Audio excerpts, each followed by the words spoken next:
దేవుడు మనందరితో మాట్లాడినట్టుగా మనందరిలో ఉన్నటువంటి ఆ యొక్క దేవుని యొక్క వాక్యాన్ని వినాలనేటువంటి ఆశను తృప్తిపరిచే విధంగా దేవుని యొక్క వాక్యాన్ని మనం అందుకోవడానికి సిద్ధపడదాం. అయితే మేము శ్రావంతి, నా వైఫ్, నా పిల్లలు నేను ఈ యొక్క ఆవరణలోకి రాకన్నా ముందు అంటే ఈ యొక్క సంఘం గురించి నాకు ఆల్మోస్ట్ ఒక 10-15 సంవత్సరాల నుంచి నాకు ఈ సంఘం గురించి, సంఘంలో జరుగుతున్నటువంటి పరిచర్య గురించి నా భార్య శ్రావంతి ద్వారా చాలా వింటూ వచ్చినాను. ముఖ్యంగా ఈ గ్రామంలో నేను ఊహించింది ఏంటి అని అంటే, గ్రామంలో చర్చ అని అంటే ఏదో చిన్నగా కొంతమంది అట్లా ఉంటారేమో అనుకుంటున్నాను, కానీ ఉన్నాను అనుకుంటున్నాను. కానీ ఉన్న ఆయగారిని కలిసినప్పుడు నేను ఇట్లా సంఘంలో ఉన్నటువంటి చుట్టుపక్కల ఉన్నటువంటి ప్రాంతాల నుంచి చాలామంది ఈ సంఘానికి వచ్చి ఆశీర్వదించబడుతున్నారని విన్నప్పుడు చాలా సంతోషం అనిపించింది. సో ఈరోజు మీ అందరినీ చూడటము, ఇంతమందిని ఈ యొక్క గ్రామంలో దేవుని యొక్క సన్నిధిలో, మరి ముఖ్యంగా దేవుని యొక్క కృపలో మీరందరూ ఎదుగుతూ ఆయన యొక్క వాక్యంలో బలపడుతూ మరి మీకున్నటువంటి పరిస్థితులన్నింటిలో కూడా దేవుడు మిమ్మల్ని ప్రేరేపించి ఒక సంఘంలో మీరు నిలబడడానికి, ఈ సంఘంని మీరు నిలబెట్టడానికి మీరందరూ చేస్తున్నటువంటి మీ యొక్క మరి ప్రేమకై, మీ కృపకై దేవుడు మిమ్మల్ని ఆశీర్వదించి మనను కాచి కాపాడుగా. ఆమేన్. మరి వాక్యంలోకి వెళ్ళకన్నా ముందు నేను మా సంఘం నుంచి, మేము కాలిఫోర్నియా అనేటువంటి రాష్ట్రంలో, చాలామందికి మీకు పరిచయం ఉండొచ్చు, అమెరికాలో కాలిఫోర్నియా అనేటువంటి రాష్ట్రంలో మేము అక్కడ సంఘ పరిచయం చేస్తూ ఉన్నాము. నా పేరు పాస్టర్ సునీల్, అయితే మన పాస్టర్ గారి పేరు కూడా పాస్టర్ సునీల్. సో అయితే అమెరికాలో అయినా బ్రహ్మణపల్లిలో అయినా మనం అందరం కొలిచేది మన దేవుడైనటువంటి యేసయ్య. దేవుడు మాత్రము అమెరికాలో ఒక దేవుడు, మనకు బ్రాహ్మణపల్లిలో ఒక దేవుడు కాదు. మనం అందరం ఎత్తి పట్టుకునేది ఈ జీవవాక్యాన్ని కదా. మనం అందరం ఎత్తి పట్టుకునేది ఈ జీవవాక్యం. ఇదే జీవవాక్యము ప్రపంచమంతటా కూడా వర్ధిల్తా ఉంది. ఏమే ఇక్కడ ప్రపంచమంతటా కూడా ఈ గ్రామంలో ఏ విధంగా అయితే, మన మధ్యలో ఏ విధంగా అయితే ఈ యొక్క వాక్యము మన జీవితాలను సరిచేస్తుందో, మన జీవితాలను కడుతూ ఉందో, మనకు కావాల్సినటువంటి బలాన్ని, మనకు కావాల్సినటువంటి ధైర్యాన్ని ఏ విధంగా ఇస్తూ ఉందో, ఇది మనకైనా, మీకైనా, అమెరికాలో ఉన్నటువంటి తెల్లలకైనా, నల్లలకైనా అందరికీ ధైర్యాన్ని ఇచ్చేది ఏంటిది? ఇదే వాక్యం కదా. సో మేము మా ఉద్యోగరీత్యా మేము అక్కడ ఉండొచ్చు, కానీ దేవుడు మాతో పాటు ఏ విధంగా అయితే ఉన్నాడో మీతో పాటు కూడా అదే దేవుడు ఈరోజు తోడుగా. మరి ఆ యొక్క దేవుడిని పోల్చుకోవడానికి, ఆ యొక్క దేవుడు అందించేటువంటి వాక్యాన్ని మనం అందుకునే ముందు మరి దేవుని యొక్క సన్నిధిలో మనము చిన్న ప్రార్థన చేసుకొని దేవుడు మనతో మాట్లాడినట్టుగా దేవుని అడుగుతాం. అందరము మరి మీ ఉన్న చోట్ల వారి యొక్క వాక్యాన్ని, మీ యొక్క బైబిల్ని మీ యొక్క దగ్గర పట్టుకొని, చేతిలో పట్టుకొని లెట్స్ ఆస్క్ ద లార్డ్, మన దేవుడిని అడుగుదాం. దేవా, మాతో మాట్లాడిన ఆయన ఈరోజు మీ యొక్క వాక్యం ద్వారా మమ్మల్ని బలపరచండి, మీ యొక్క వాక్యం ద్వారా మమ్మల్ని ధైర్యపరచండి అని చెప్పి దేవుని అడుగుదాం.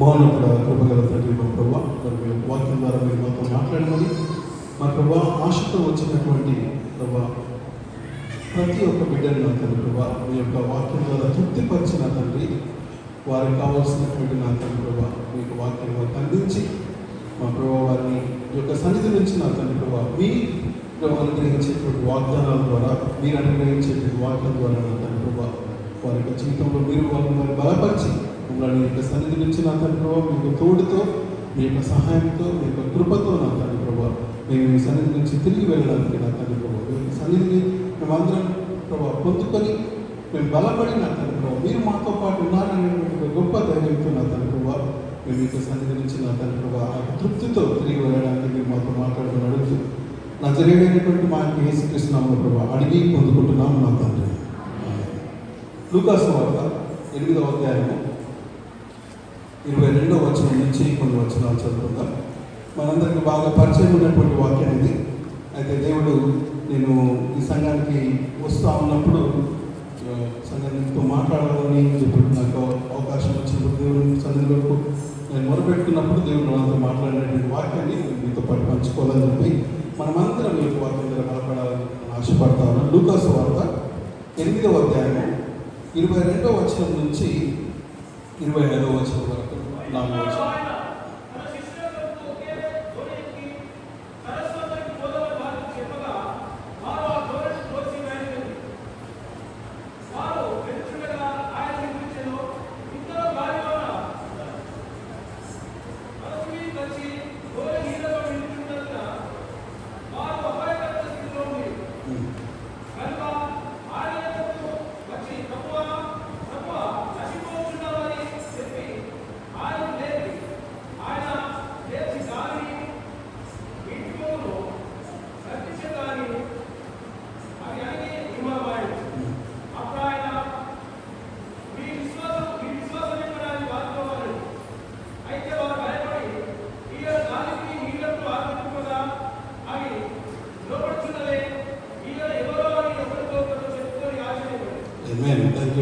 ఈయన ఎవరో అని ఒకరితో ఒకరు చెప్పుకొను చూడండి. ఇప్పుడు మనం అడగాల్సినటువంటి ప్రశ్న ఈరోజు మనందరి మధ్యలో మనల్ని మనం ప్రశ్నించుకోవాల్సినటువంటి ప్రశ్న, ఇక్కడ నేను విశ్వసిస్తా ఉంది ఏంటి అని అంటే, మిమ్మల్ని అందరినీ చూసిన తర్వాత మీలో ఉన్నటువంటి ఆ యొక్క దేవుని పట్ల ఉన్నటువంటి ఆసక్తిని చూసిన తర్వాత మీరు ఈ ప్రశ్న అడుగుతారని మాత్రం నేను అనుకోవట్లేదు.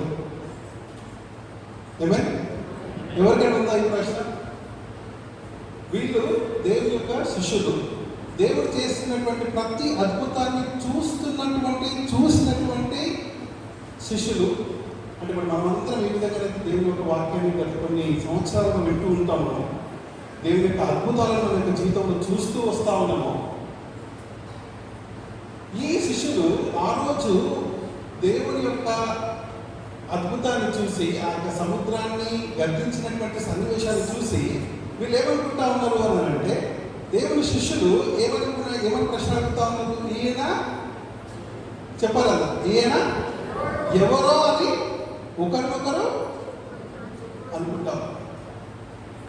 ఇప్పుడు మనందరం ప్రశ్నించుకుంటాం. అందరికీ దేవుడు తెలుసు కదా, ఎవరికైనా దేవుడు తెలియదా? ఇక్కడ అందరికీ దేవుడు తెలుసు కదా.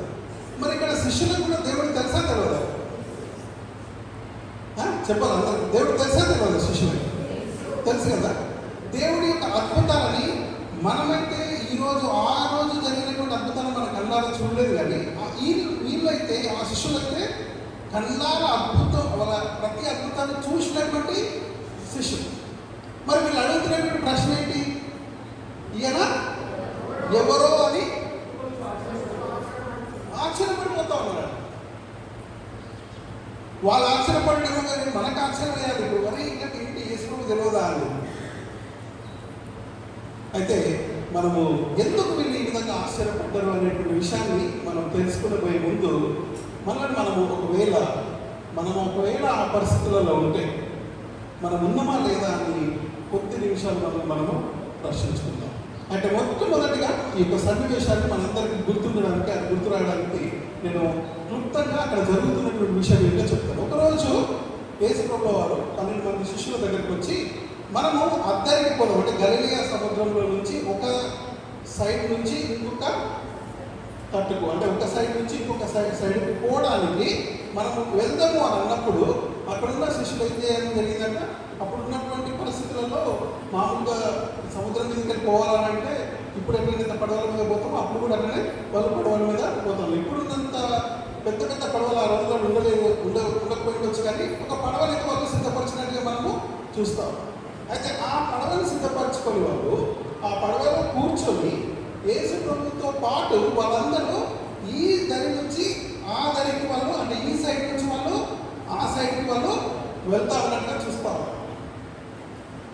ఈ వెళ్తున్నటువంటి సమయంలో వాళ్ళు అనుకోని రీతిగా, వాళ్ళు ఊహించని రీతిగా అక్కడ ఒక పెద్ద సమస్య వాళ్ళకి రావడము వచ్చినట్టుగా మనము చూస్తాం. ఏంటి? పెద్ద తుఫాను వచ్చినట్టుగా మనము చూస్తాం. ఎంత పెద్ద తుఫాను అని అంటే, ఆ తుఫానుతో అక్కడ ఉన్నటువంటి నీళ్ళలో వచ్చేటువంటి అలజడితో ఆ నీళ్లు వాళ్ళ దోణిలో నిండెను అన్నట్టుగా మనము చూస్తాము. ఇప్పుడు మనము ఒక పడవలో పోతా ఉన్నాం అనుకోండి, కొద్దిగా అటు ఇటు అలలు వచ్చినాయి, కొద్దిగా పెద్దగా అలలు వచ్చినాయి అంటే కొద్దిగా భయపడుతున్నాం. ఇది నెమ్మదిగా పోదామని అనుకుంటే ఇదేదో పెద్ద అలలు హడావిడిగా ఉంది, జల్జలింది అనేసి భయం అనిపిస్తుంది కదా. వెంటనే మనము దేవుని ప్రార్థించుకుంటాం, దేవాలను రక్షించు అని చెప్పి కదా. అయితే ఇక్కడ ఉన్నటువంటి పరిస్థితులలో ఆ పడవలోకి నీళ్లు కూడా వచ్చేసి, అంటే ఇప్పుడు వాళ్ళు డేంజర్ జోన్లో ఉన్నారు, వాళ్ళు డేంజర్ జోన్లో ఉన్నారు. నీళ్లు లోపలికి వచ్చినాయి అని అంటే కొద్దిసేపు అట్లా పడవ ఏమైపోతుంది, మునిగిపోతుంది. అయితే ఇక్కడ మనం గమనించాల్సిన విషయం ఏంటంటే అక్కడ ఉన్నటువంటి పరిస్థితులలో ఇప్పుడు పడవలో శిష్యులతో పాటు ఇంకెవరు ఉన్నారు, దాంట్లో శిష్యులతో పాటు యేసు ప్రభువు కూడా ఉన్నాడు. ఇప్పుడు పోదామని చెప్పి ఎవరు చెప్పింది, పడవలో పోదామని చెప్పింది ఎవరు, యేసు ప్రభు కదా. యేసు ప్రభు చెప్పినటువంటి ఆజ్ఞను, యేసు ప్రభు చెప్పినటువంటి మాటను వాళ్ళు అంగీకరించి వాళ్ళ యొక్క ఉన్నటువంటి విధేయతను చూపెట్టి యేసు ప్రభువుకు ఏ ప్రశ్నలు అడగకుండా యేసు ప్రభు చెప్పిన విధంగా, చెప్పిన మార్గంలో వాళ్ళు ఆ యొక్క పడవను తీసుకొని వాళ్ళు పోతా ఉన్నప్పుడు ఈ అల వచ్చింది కదా, అక్కడ సముద్రపు అల వచ్చింది కదా. వచ్చినప్పుడు ఆ అలలకు నీళ్లు నిండిపోయినప్పుడు ఇప్పుడు వాళ్ళకి లోపల వస్తున్నటువంటి భయం, వాళ్ళ లోపల వస్తున్నటువంటి ఆ యొక్క పరిస్థితి ఏంటి అని చెప్పాలంటే ఈ పడవ మునిగిపోతుంది. ఆ మునిగిపోతుంది అని చెప్పి వాళ్ళు గమనించినప్పుడు వాళ్ళు ఏమని అడుగుతా ఉన్నారంటే యేసు ప్రభు దగ్గరికి వచ్చి, ప్రభువా మేము నశించి పోతాం. ఇప్పుడు మనకు ప్రశ్న ఏంటంటే యేసు ప్రభు ఆ యొక్క దోణిలో ఉన్నప్పుడు, అందరు జాగ్రత్తగా ఉన్నారు, యేసు ప్రభు ఆ దోణిలో ఉన్నప్పుడు, వారితో పాటు ఉన్నప్పుడు దోణ మునిగిపోయేటువంటి పరిస్థితి ఉంటుందా ఉండదా? ఉంటుందా? ఎంతమంది ఉండాలంటే చెప్పండి. అందరం అంత విశ్వాసంతో. మరి ఇక్కడ ఉన్నటువంటి ఆ పడవలో ఉన్నటువంటి విశ్వాసులకి, ఆ పడవలో ఉన్నటువంటి దేవుని యొక్క శిష్యులకి మరి ఆ విశ్వాసం ఉందా? ఎందుకు లేదంటారు? ఇప్పుడు మనకు ఆ విశ్వాసం ఉందో లేదో తెలవాలంటే మనం అందరం ఒక పడవలు ఎగదాం. ఆ పడవలో నీళ్ళు వచ్చినాయి అంటున్నాం. యేసు ప్రభువును ప్రార్థన చేసుకొని మనం బైబిల్ వాక్యం పట్టుకొని, మనం బైబిల్ చేతిలో పట్టుకొని పడవలో కూర్చోఉంటాం. మనం ఫుల్గా నీళ్ళు వచ్చేసినాయి పడవలకి, బాగా పెద్ద పెద్ద అలలు వస్తూ ఉన్నాయి. ఇప్పుడు మన విశ్వాసం ఏమని చెప్పాలి మనకు? నాకు దేవుని చేతిలో, దేవుని యొక్క వాక్యం చేతిలో ఉంది, దేవుని నేను ప్రార్థన చేసుకొని దేవుడు చెప్పిన పని మీదనే నేను పోతున్నాడు. నా సొంత పని మీద కాదు, నా బిడ్డ పెళ్ళికో లేకపోతే ఇంకేదో స్థలం కొనడానికో లేకపోతే ఇంకేదో నా సొంత పని మీద పోతున్నాడు. దేవుడు చెప్పిన పని మీదనే నేను పోతున్నాను. ఏమంటాం మనం అప్పుడు?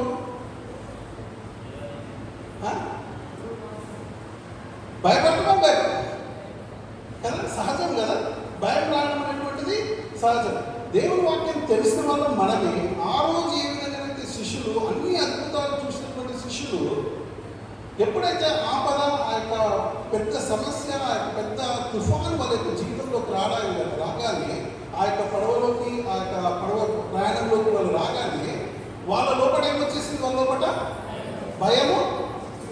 అయితే ఈరోజు దీన్ని మన జీవితంలో మనం ఏ విధంగా అన్వయించుకోవాలి అంటే, మన జీవితంలో దేవుని, మనం దేవుని యొక్క వాక్యాన్ని మనం ఎన్నో సంవత్సరాలుగా మనం వింటూ వస్తాం కదా. ఈ సముద్రం అనేటువంటిది ఒక జీవన మన జీవితంలో ఒక ప్రయాణానికి సూచికగా ఉందనుకుంటున్నాం. మన జీవితము ఈ యొక్క సముద్రం అనేటువంటి యొక్క సాగరంలో ఒక ప్రయాణంలో పోతా ఉన్నప్పుడు, నేను చర్చిలో వాక్యాన్ని చదువుతా ఉన్నాను ఒకసారి. అన్ని మంచి వాగ్దానాలు, అన్నీ ఎంత ధైర్యం ఇచ్చేటువంటి వాగ్దానాలు అని అంటే, ఈ ప్రతి వాక్యాన్ని చదివినప్పుడు కూడా మనం లోపల కావాలి ధైర్యము, వినుట వలన విశ్వాసము అధికము. అయితే ఇంత వాక్యం విన్న వాళ్ళు, ఇంత అనుభవం ఉన్న వాళ్ళు, వీళ్ళు జాలర్లు. వీళ్ళు ఎవరు? ఈ శిష్యులు ఎవరు? జాలర్లు. అంటే వాళ్ళకి సముద్రం మీద మంచి పట్టు ఉంటుంది వాళ్ళకి.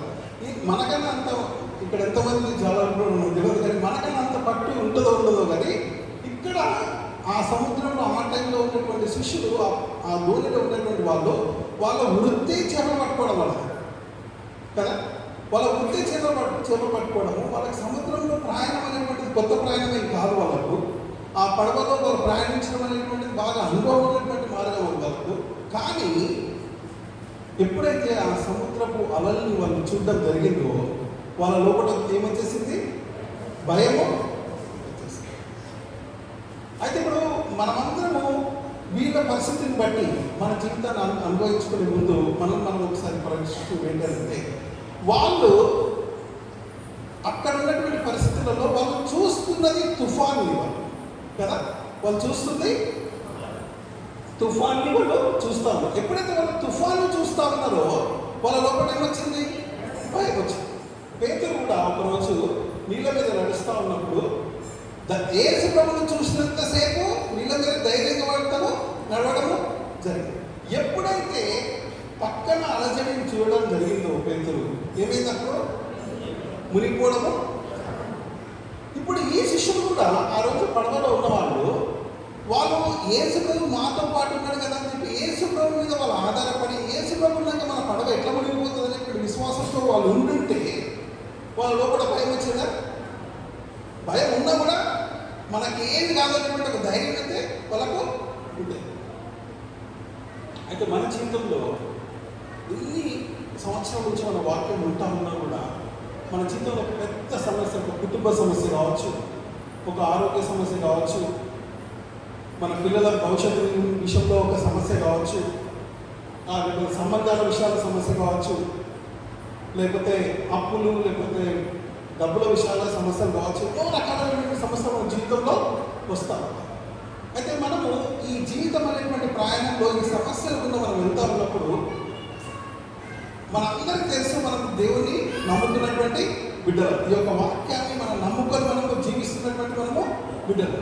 అయితే సమస్య వచ్చినప్పుడు మాత్రము, భయంకరమైనటువంటి సమస్యలు మన జీవితంలో వచ్చినప్పుడు మాత్రము ఏమైపోతా ఉన్నాం? మనము భయపడి పోతాం. ఎందుకు భయపడతా ఉన్నాం అంటే మనము ఆ శిష్యులు ఆ రోజు చూసింది ఏంటి? వాళ్ళు ఆ యొక్క తుఫాన్ని చూస్తే వాళ్ళు భయపడ్డట్టుగా మనము చూస్తాము. ఈరోజు కూడా మనము మన సమస్యను చూస్తే, ఏ సమస్య అయితే మన జీవితంలో వచ్చిందో మన సమస్యను చూసినప్పుడు మనం ఏమైపోతాం? మనము భయపడి.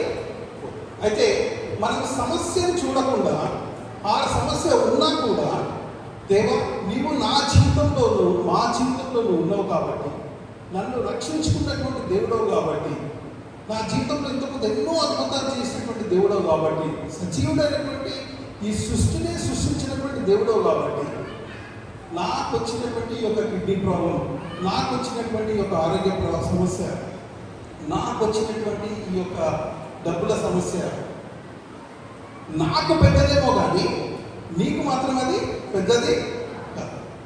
అయితే ఇక్కడ విచిత్రంగా మనం గమనించాల్సింది ఏంటంటే,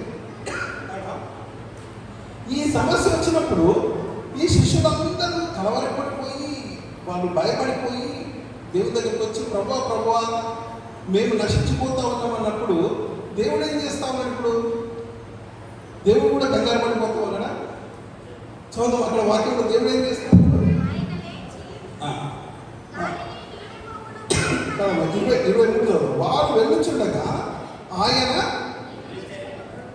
వెళ్ళుచుండగా ఆయన నిద్రించెను అని. అంటే ఇప్పుడు యేసుప్రభుల వారు అక్కడ అంత పెద్ద గందరగోళం జరుగుతూ ఉంది, సముద్రపు అలలు లాంటి అంత పెద్ద అల వస్తూ ఉంది, నీళ్లు నిండుతూ ఉన్నాయి పడవలో. ఈ సమయంలో మాత్రము యేసుప్రభుల వారు నెమ్మదిగా ప్రశాంతంగా, ఎటువంటి ఆందోళన లేకుండా, ఎటువంటి భయం లేకుండా, ఎటువంటి ఆయన లోపల ఎటువంటి దిగులు లేకుండా ఆయన మాత్రం ప్రశాంతంగా నిద్రిస్తూ ఉన్నాడు. ఇప్పుడు మనందరికీ రావాల్సినటువంటి ప్రశ్న ఏంటంటే, దేవుడు నేను ఇంత పెద్ద సమస్య నుంచి పోతా ఉంటే, నా జీవితంలో ఇంత పెద్ద సమస్య వస్తే అక్కడ దేవుడు మాత్రము నా యొక్క సమస్యను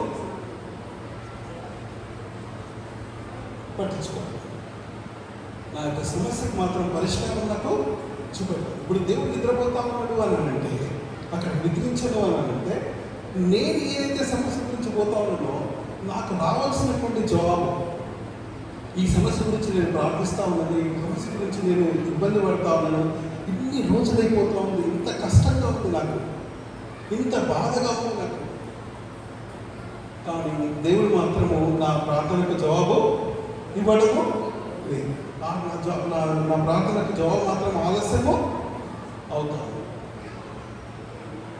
అయితే మనమంతా గమనించాల్సింది ఏంటంటే, ఎప్పుడైతే వాళ్ళ జీవితంలో వాళ్ళు ఆ పడవలో ఉన్నప్పుడు, ఎప్పుడైతే దేవుని దగ్గరికి వాళ్ళు వెళ్ళి దేవా ప్రభా మేము నశించిపోతా ఉన్నాము అని చెప్పి వాళ్ళు అడిగినప్పుడు, దేవుడు లేచి మొట్టమొదటిగా అక్కడ చేసింది ఏంటి అని చెప్పి గమనిస్తే, ఆయన మొట్టమొదటిగా లేచి సముద్రాన్ని గద్దించినట్టుగా మనము చూస్తాం. చదవాలి 23 చదవం, మళ్ళీ 23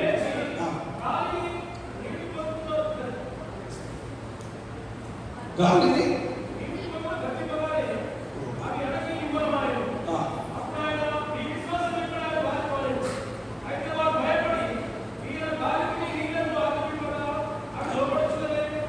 ఒక్క నిమిషం.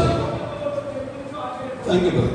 అయితే ఆయన ఎప్పుడైతే ఆయన నిద్ర లేచిండో దేవుడు, అక్కడ ప్రశాంతంగా ఆయన అలసిపోయి పండుకున్నటువంటి పరిస్థితుల్లో ఎప్పుడైతే నిద్ర లేచిండో దేవుడు, లేచి ఆయన మొట్టమొదటిగా చేసింది ఏంటి అని అంటే, ఏ సమస్యనైతే, ఏ సముద్రపు అల్లకల్లోలం అయితే, ఏదైతే అక్కడ ఉన్నటువంటి పడవను, అక్కడ ఉన్నటువంటి ఆ పడవ ప్రయాణం చేస్తున్నటువంటి వారి యొక్క జీవితంలో, ప్రశాంతంగా సాగిపోతున్నటువంటి యొక్క జీవితంలో అల్లకల్లోలం తీసుకొచ్చినటువంటి కారణమైనటువంటి ఏ సమస్యతో ఉందో ఆ సమస్యను ఆయన ఏం చేసినట్ట గద్దించడము జరిగింది. అయితే దేవుడి దగ్గరికి ఎప్పుడైతే మనం మన సమస్యను తీసుకొని పోతామో, ఆ సమస్య ఎంత పెద్దదాన్ని అయ్యవచ్చు, మనం ఎంత గొప్ప అసాధ్యమైనటువంటి సమస్య అయినా కూడా అయి ఉండవచ్చు. అయితే దేవుని దగ్గరికి ఎప్పుడైతే మనం మన సమస్యను తీసుకొని దేవుడి పాద సన్నిధిలోకి వెళ్తామో, మనము ఆయనని సన్నిధికి వెళ్ళి దేవా నాకు ఈ సమస్య వచ్చింది అని చెప్పి మనం ఎప్పుడైతే మొరపెట్టుకుంటామో, దేవుడు ఏమంటా ఉన్నాడు అంటే, ఆ రోజు ఏ విధంగానైతే ఆ యొక్క సముద్ర పల్లకలను ఆయన గద్దించడం జరిగిందో, ఈరోజు దేవుడు మీ జీవితంలో ఉన్నటువంటి ఆ యొక్క సమస్యను గద్దించడానికి దేవుడు సిద్ధంగా ఉన్నాడు. ఆమేన్. ఏది నీకు వచ్చినటువంటి సమస్యను గద్దిస్తాడు. నువ్వు భయపడ్డావు అనేటువంటి విషయాన్ని దేవుడు పట్టించుకోవట్లేదు. నువ్వు భయపడతావు అనేటువంటి విషయం దేవుడికి తెలుసు. నీకు ఎంత వాక్యం విన్నా కూడా, నువ్వు ఎన్నిసార్లు వాక్యం విన్నా కూడా, నువ్వు ఎంతగా దేవుల్లో నువ్వు రోజు రోజుకు వెలుగుతా ఉన్నా కూడా, పెద్ద సమస్య వచ్చినప్పుడు కొన్నిసార్లు మానవులం కాబట్టి, మనుషులం కాబట్టి, మనకున్నటువంటి బలహీనతతో, మనకున్నటువంటి ఆ యొక్క అపనమ్మకంతో కొన్నిసార్లు మన విశ్వాసంలో బలంగా నాటపడడానికి ఇంకా మనం విశ్వాసంలో ఎదుగుతూ ఉన్నప్పటికీ కూడా, మనం ఎంత గొప్ప విశ్వాసమైనా కూడా పెద్ద సమస్యలు వచ్చినప్పుడు మన లోపల భయం రావడం అనేటువంటిది సహజం. అయితే దేవుడు మన భయాన్ని, మనల్ని గద్దిస్తలేడు దేవుడు. ఆమేన్. ఆయన గద్దిస్తుంది మనకు వచ్చినటువంటి సమస్యను గద్దిస్తాడు. మనం చేయగలిగిందల్లా, మనం చేయవలసిందల్లా ఏంటి అని అంటే, దేవా నాకు ఈ సమస్య వచ్చింది, నాకు ఈ సమస్య ఉంది, నాకు ఈ ప్రాబ్లం ఉంది, నాకు ఈ కష్టం ఉంది, నాకు ఈ ఇబ్బంది ఉంది, నాకు ఈ అనారోగ్యం ఉంది, నాకు ఈ అప్పులు ఉన్నాయి, నాకు ఈ కష్టం ఉంది, నాకు వల్ల అవ్వట్లేదు అని చెప్పి ఎప్పుడైతే మనం ఈ సమస్యను దేవుని దగ్గరికి మనం తీసుకొని పోతామో, దేవుడు నిన్ను కానీ నువ్వు ఎందుకు తప్పు చేసినావు, లేకపోతే నీవు ఎందుకు ఈ పరిస్థితులలో ఉన్నావు, నువ్వు ఎందుకు నా మీద నమ్మకం పెట్టుకోలేదు, నువ్వు ఎందుకు నన్ను నమ్మతలేవు అని చెప్పి మొట్టమొదటిగా దేవుడు వాళ్ళని గద్దించినట్టుగా మనము చూడము. కానీ గద్దిస్తుంది దేవుడు నీకు వచ్చినటువంటి సమస్య. మన దేవుడు కరుణామయుడు, మన దేవుడు కృపామయుడు, మన దేవుడు మనం ఎప్పుడు కూడా ఆయన ఇచ్చేటువంటి శాంతి, సమాధానంతో, సంతోషంతో యొక్క జీవితంలో ప్రయాణం చేయాలనేటువంటిదే ఆశ. ఈరోజు మనమందరము ఈ యొక్క సంఘానికి మనం వస్తూ ఉన్నప్పుడు బైబిల్స్ పట్టుకొని, లేకపోతే మనం క్రైస్తవులుగా జీవిస్తూ ఉన్నప్పుడు మన చుట్టుపక్కల ఉన్న వాళ్ళు, అంటే దేవుని ఎరగని వాళ్ళు ఏమనుకుంటున్నారంటే, క్రైస్తవులు అంటారు, బైబిల్ పట్టుకొని పోతూ ఉంటారు, మరి వీళ్ళకి ఎన్ని సమస్యలు ఎందుకుంటాయి వీళ్ళకి అంటారా?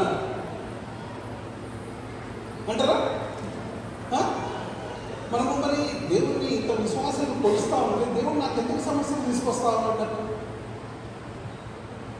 ఇక్కడ దేవుడు ఏమంటా ఉన్నాడంటే, దేవుడు తీసుకుపోయేటువంటి ప్రయాణంలో గాఢంధకారంలో నేను సంచరించినను నేను ఎన్నిసార్లు చదువుకుంటాం చెప్పాను, చాలా సార్లు చదువుకుంటాం కదా మనం. కానీ ఎప్పుడైతే గాఢంధకారం లోయలో లాంటి సందర్భం వచ్చినప్పుడు మాత్రము ఏమైపోతుంది? అందులో కూడా భయము.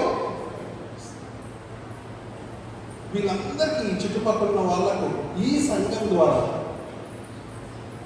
ఇక్కడ కూర్చున్నటువంటి మన జీవితాల ద్వారా, మన సాక్ష్యాల ద్వారా వాళ్ళందరినీ తెలుసుకోవాల్సిన విషయం ఏంటంటే, వీళ్ళతో పాటు ఉన్నటువంటి దేవుడు అద్భుతకరుడు, ఆలోచనకర్త, ఆశ్చర్యకరుడు అని చెప్పి వాళ్ళు ఆశ్చర్యపోయే విధంగా మన యొక్క విశ్వాసము ఉండాలి అనేటువంటిది దేవుని యొక్క ఆశ. అయితే దేవుని యొక్క జీవితంలో, దేవుని యొక్క మార్గంలో మనం నడుస్తూ పోతూ ఉన్నప్పుడు, మనము దేవుడు చెప్పిన విధంగా ఆ ప్రయాణంలో మనం యొక్క విశ్వాసంలో మనం పోతూ ఉన్నప్పుడు సమస్యలు రావు అని చెప్పి దేవుడు చెప్పట్లేదు. ఎప్పుడైతే ఎవరికైనా చెప్పినా మీకు ఏ సమస్య రావాలని చెప్పి చెప్పిండు దేవుడు? దానిని సింహం భూమిలో వేసినప్పుడు దేవుడు దానిని సింహం ఆ యొక్క గుహలో, ఆ యొక్క బోన్లో వేయకుండా కాపాడిండో వేసినాక కాపాడిండు? వేసినాక ఎట్లా కాపాడిండు? ఎవరిని గతించిండు దేవుడు? సింహాలను. ఏమని?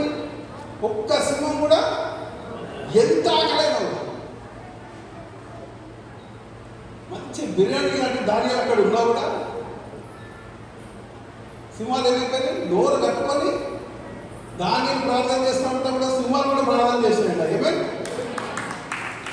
అటువంటి విశ్వాసము మన లోపల. షడ్రక్ మేషక్ అబేద్నెగో గారు వారిని దేవుడు అక్కడ ఉన్నటువంటి నెబుకద్నెజర్ తీసుకుపోయి అగ్నిలో వేసినప్పుడు వాళ్ళు ఏమన్నారంటే, మీరు అగ్నిలో పడవేసినా కూడా మేము ఈ యొక్క శిల్పాన్ని మేము మమ్మల్ని ఎవరు కాపాడతారు? మా దేవుడు కాపాడు. అయితే వాళ్ళు అక్కడ గొప్ప విషయం చెప్తా ఉన్నారు ఏంటంటే, కాపాడకపోయినా కూడా పర్వాలేదు. ఎంతమంది అంటారు చెప్పే విషయం? వాళ్ళ విశ్వాసం ఏంటంటే, మీరు మమ్మల్ని తీసుకుపోయి మన్ను పెద్ద అగ్నిలో మనం మీరు పడేసినా కూడా మాకేం కాదు, ఒకవేళ మాకేమైనా అయినా కూడా మాకు పర్వాలేదు.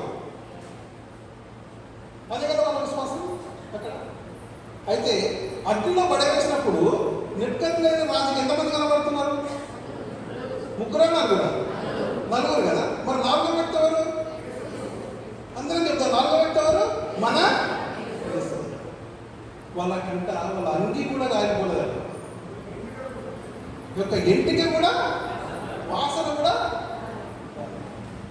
అయితే మనం అందరం అనుకోవచ్చు, మరి మొదలే అగ్నిలో పడేయకుండా ఆపచ్చు కదా,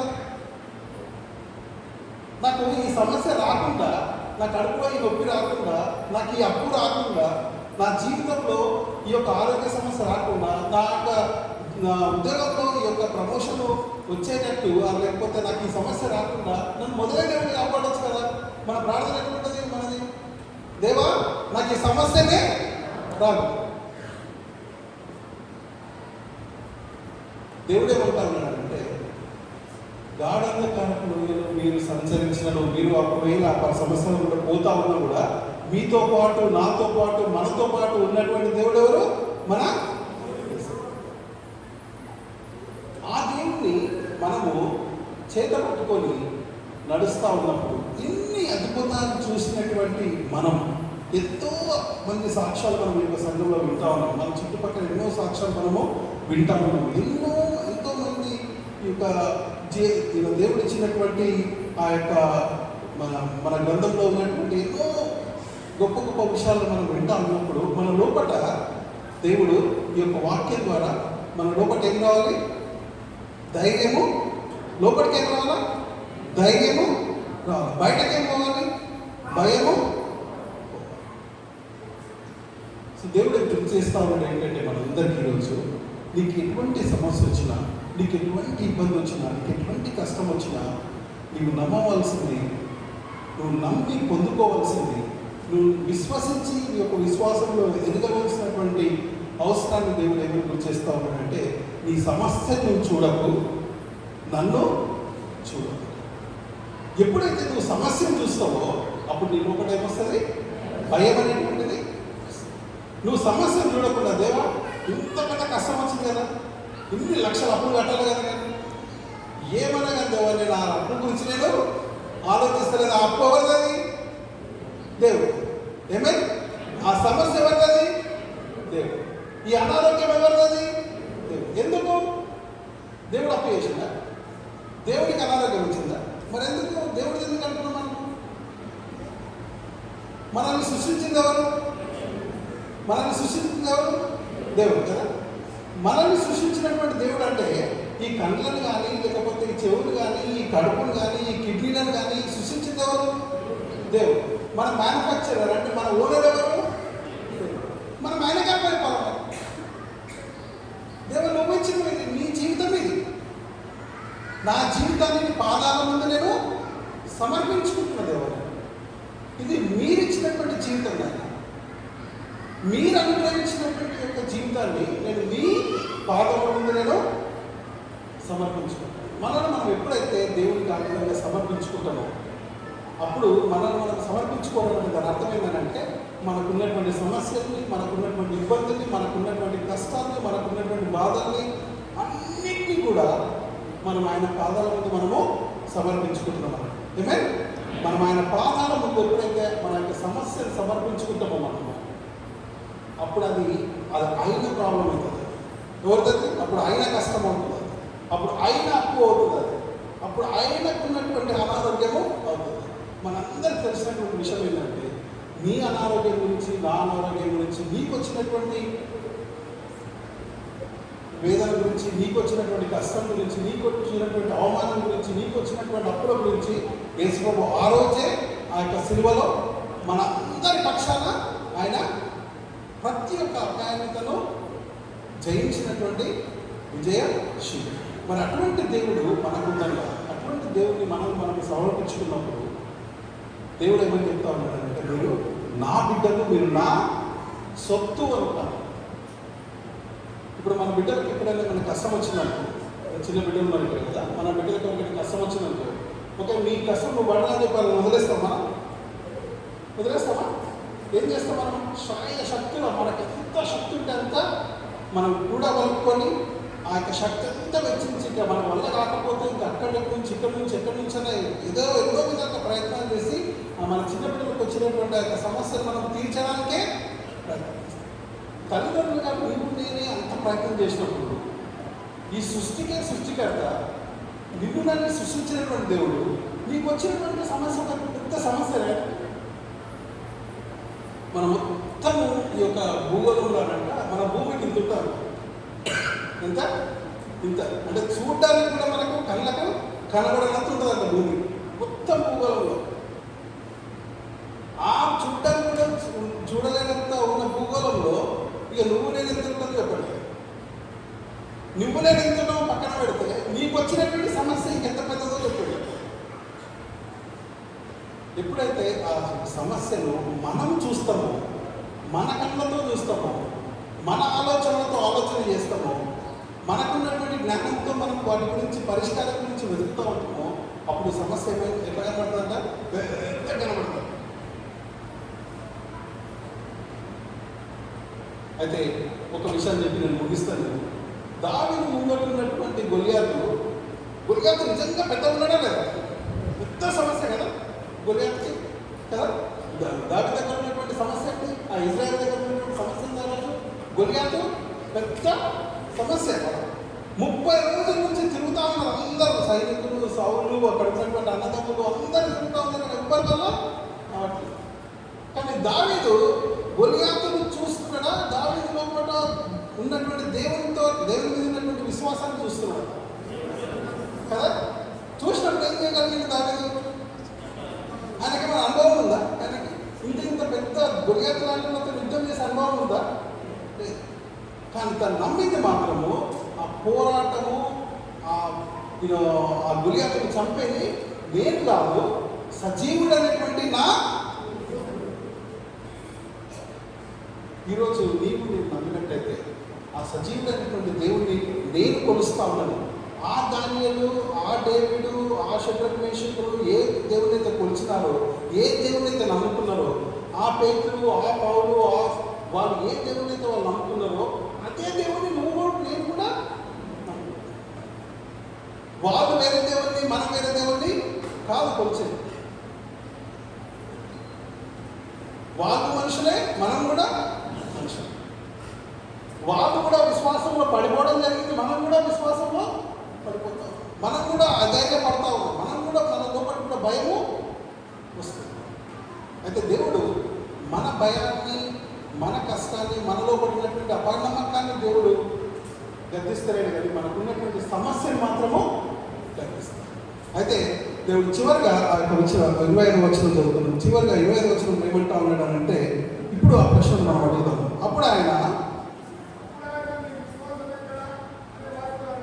అప్పుడు ఆయన మీ విశ్వాసము ఎక్కడ అని వారితో అని. ఈ ప్రశ్న మొట్టమొదటిగా మనం అడిగినటువంటి ప్రశ్న ఏంటంటే, ఈ ప్రశ్న ఈరోజు మనం అందరం అడుగుకుందాం. ఆయన ఏమంటా ఉన్నాడంటే, ఆయన మీకు విశ్వాసం ఉందా లేదా అని అడుగుతున్నాడు. అట్లా అడిగినట్టుందా ఇక్కడ? ఏమని అడుగుతున్నాడు? మీ విశ్వాసము ఎక్కడ? ఎక్కడ అంటే నీకు ఉంది కానీ ఏడబెట్టినావా? నీ బ్యాంకు బ్యాలెన్స్ మీద పెట్టినావా? నీకున్న పొలాల మీద పెట్టినావా? నీ కొడుకు మంచి ప్రయోజనాలని చెప్పి వాళ్ళ మీద పెట్టినావా? నీ విశ్వాసము డాక్టర్ల మీద పెట్టినావా? మనుషుల మీద పెట్టినావా? దేవుడు అడుగుతా ఉన్నాడంటే, నీ విశ్వాసము ఎక్కడ? ఏడబెట్టినావు? ఇంట్లో పెట్టినావా? పొలం పోయేటప్పుడు ఇంట్లో పెట్టేసి బయటకు వెళ్ళిపోయినావా? కష్టాలు వచ్చినప్పుడు నీ విశ్వాసాన్ని పాస్టర్ మీదనో లేకపోతే ఇంకొకరి మీద పెట్టి నువ్వు వెళ్ళిపోతా ఉన్నావా?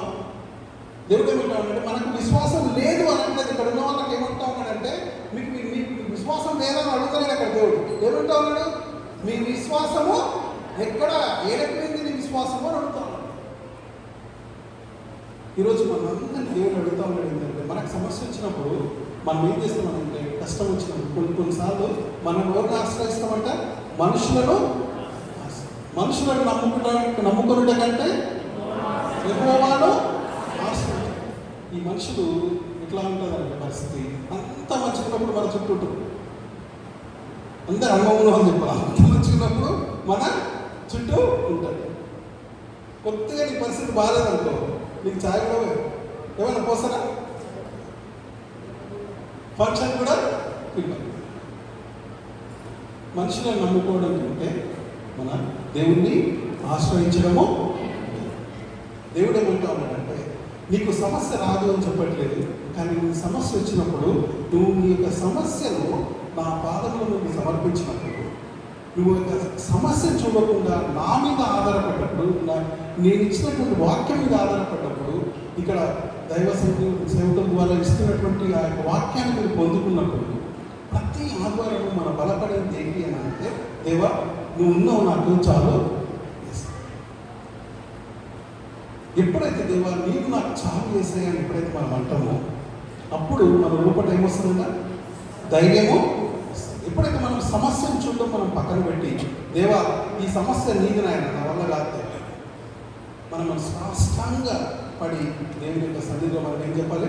అమ్మా నాయన, నా వల్ల కాదు నాయన, నీవు నా తండ్రివి, నన్ను ఉన్న తండ్రివి, నన్ను నీ యొక్క రక్తంలో రక్షించుకున్నటువంటి తండ్రివి, నేను దీనుణ్ణి, నేను బలహీనుణ్ణి, నా లోపల విశ్వాసం బలంగా లేదు, నా లోపల ఎంతో బలహీనమైన పరిస్థితుల్లో, ఎంతో ఆవేదనతో, ఎంతో దుఃఖంతో నా తండ్రిని యొక్క సన్నిధికి నేను వస్తాను, నీవుంటే నాకు చాలా అని ఎప్పుడైతే మనం అడుగుతామో దేవుడు తప్పక నీ యొక్క సమస్యను తీర్చి, దేవుడు ఆ రోజు ఏ విధంగా యొక్క సమస్యను గద్దించడం జరిగిందో, ఈరోజు నీ జీవితంలో ఉన్నటువంటి ప్రతి సమస్యను దేవుడు గద్దించుగాక. ఆమేన్. దయచేసి అందరం మోకాలు ఉన్నట్టయితే ఒక క్లుప్తంగా వచ్చిన ప్రార్థన చేసుకుందాం. మనం ప్రతి సమస్యను గుర్తు చేసుకొని దేవుని అడుగుదాం. దేవా నా సమస్యను గద్దించు దేవా. అందమా అందరము? నాకున్నటువంటి సమస్యను గద్దించిన ఆయన దేవుడు, ఆ యొక్క భూలోకాన్ని సృష్టించినటువంటి దేవుడు, సమస్య ఆ యొక్క ప్రతి ఆందోళనకరమైనటువంటి సముద్రం లాంటి సమస్యను దేవుడు గద్దించినటువంటి దేవుడు ఈరోజు నీ సమస్యను, నా సమస్యను గద్దించడానికి సిద్ధంగా ఏ సమస్యతోనైతే నువ్వు యొక్క సన్నిధికి రావడం జరిగిందో ఆ సమస్య ఎత్తి పట్టుకొని దేవుని అడిగాను, దేవా నీవు నాకు ఉంటే నాకు చావు నాకు దేవా, నా యొక్క సమస్యల యొక్క పాదములను సమర్పించుకుంటున్నాను ఆయన, నా యొక్క సమస్యను తీర్చి నా యొక్క సమస్యను గద్దించిన ఆయన, ఇప్పుడే గద్దించిన ఆయన. ఎప్పుడైతే దేవుని దగ్గరికి వాళ్ళు వచ్చి సమస్యను గద్దించమని అడిగినప్పుడు వెంటనే ఆ యొక్క సముద్రం అల్లకల్లం అంతా కూడా నిమ్మలమైన అన్నట్టుగా మన జీవితంలో ప్రతి సమస్య కూడా నిమ్మలమయ్యే విధంగా, శాంతి సమాధానంలో మన జీవితం నింపే విధంగా దేవుని యొక్క సన్నిధిలో అడుగుతాం.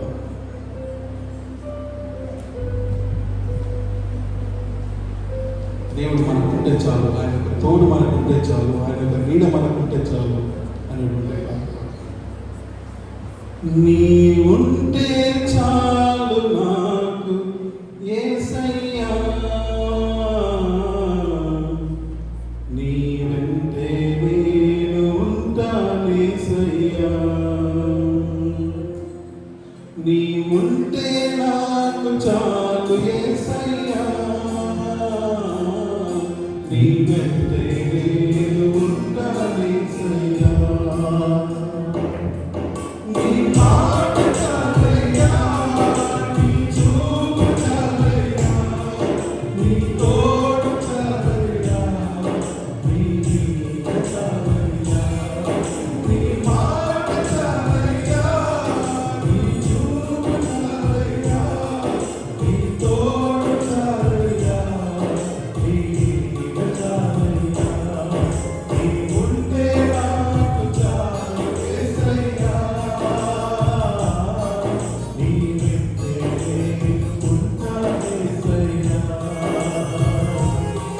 నీ ఉంటే నాకు చాలు యేసయ్యా, నీ వెంటే ఉంటానేసయ్యా.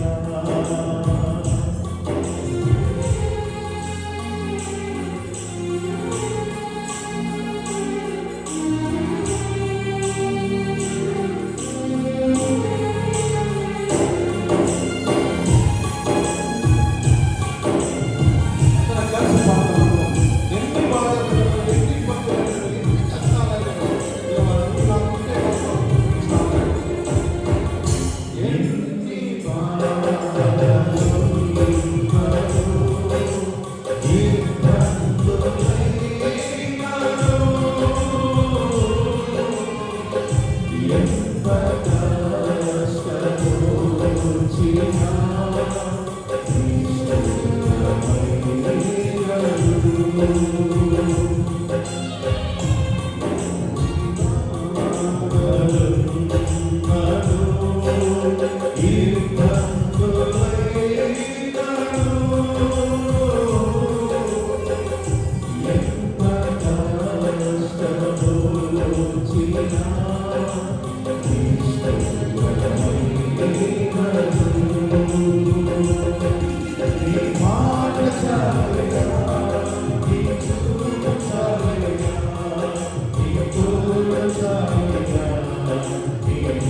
మీరు మా తోడులో ఉంటే మాకు చాలు, మీరు మా జీవితంలో ఉంటే మాకు చాలు నా తండ్రి ప్రభా. ఎన్ని సమస్యలు వచ్చినా నా తండ్రి ప్రభా, ఎన్ని తుఫాన్లు వచ్చినా నా తండ్రి ప్రభా, ఎంత పెద్ద కష్టం వచ్చినా కూడా నా తండ్రి ప్రభా, ఆ యొక్క తుఫాన్ని, ఆ యొక్క సమస్యను గద్దించేటువంటి సృష్టికర్తవు నా తండ్రి ప్రభా, మరి శక్తిమంతుడవు నా తండ్రి ప్రభా, ఆది సంభూతుడవు నా తండ్రి ప్రభా, ఆశ్చర్యకరుడవు నా తండ్రి ప్రభా, ద్వితీయకరుడవు నా తండ్రి ప్రభా, అన్ని నామముల కంటే ప్రభా, అన్ని నామముల కంటే హెచ్చించబడినటువంటి నామములు అయినటువంటి దేవుడు నా తండ్రి, అబ్రాహాము ఇస్సాకు యాకోబుల దేవుడు నా తండ్రి ప్రభా, నాకు దేవుడుగా ఉన్నందుకు నాకు చాలు నా తండ్రి ప్రభా. మరి ప్రభా నా జీవితంలో నా తండ్రి ప్రభా మరి ఒకసారి నా తండ్రి ప్రభా నా యొక్క సమస్యను మీ యొక్క పాదముల ముందుకు తీసుకొని వస్తామని తండ్రి ప్రభా. మరి ఇక్కడ ఉన్నటువంటి చేరి వచ్చినటువంటి మీ యొక్క ప్రతి బిడ్డను బట్టి ప్రభావ మీకు వేలా స్తోత్రం ప్రభావ. మరి మీ యొక్క బిడ్డలు మరి ప్రభావ వారికి ఉన్నటువంటి సమస్యను నా తండ్రి ప్రభావ మీ యొక్క సన్నిధికి ఈరోజు తీసుకొని వస్తుండగా ప్రభావ, ఏ సమస్యనైతే నా తండ్రి ప్రభావ ఈరోజు వారి యొక్క మనవుల్లో నా తండ్రి ప్రభావ యొక్క ప్రార్థన నా తండ్రి ప్రభావ వారి యొక్క మీ యొక్క పాదముల ముందు వారు సమర్పించుకున్నారో నా తండ్రి ప్రభావ ఈ క్షణమే ప్రభావ ఆ యొక్క సమస్యను కూడా మీరు గద్దించమని అడుగుతున్నాము నా తండ్రి ప్రభావ. మా యొక్క సమస్యతో మీరు ప్రభావ మీరు గద్దించి నా తండ్రి ప్రభావ మా యొక్క జీవితంలో ఉన్నటువంటి సమస్యలు తీర్చి మమ్మల్ని శాంతి సమాధానంతో మమ్మల్ని యొక్క సన్నిధి నుంచి మమ్మల్ని తిరిగి పంపించమని మీ యొక్క కృపా ఐశ్వర్యవంత నా తండ్రి ప్రభావ ఇక్కడ కూడి వచ్చిన ప్రతి బిడ్డల ప్రభావ ఆశీర్వదించి మా ప్రభావ తిరిగి పంపమని అడుగుతూ మా ప్రభువైనటువంటి యేసుక్రీస్తు నామములో అడిగి పొందుకుంటున్నాం మా తండ్రి. దేవుడికి వాక్యం గురించిందాక అక్కడ చెప్పబడి చక్కగా దేవుడి వాక్యం దైవ సేవలకు వర్ణాలు తెలియజేస్తా ఉన్నాను. దేవుడికి మహిమ కలుగునుగాక. ఈ సమయంలో మన మధ్యలోకి వచ్చిన సేవకులను వారి కుటుంబాన్ని సన్మానించిన దయచేసి ఈ సమయంలో చేసి భాషను కూడా కావాల్సిందిగా తెలియజేస్తాను.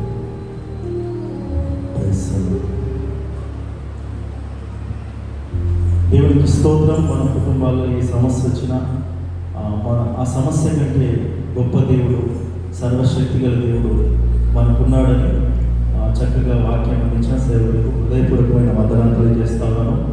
ఆయన అద్భుతాలు చేసే దేవుడు, మహా ఆశ్చర్య కార్యాలు జరిగించే దేవుడు కనుక ఆ సర్వశక్తి మందులకి మహిమ కలుగును గాక. ఈ సమయంలో వారు ముందుకు వచ్చి కూర్చుంటారు. మనము వారిని శాలతో సన్మానించడం అక్కడ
దేవునికి మహిమ కలుగును గాక. ఆమేన్. హల్లెలూయా.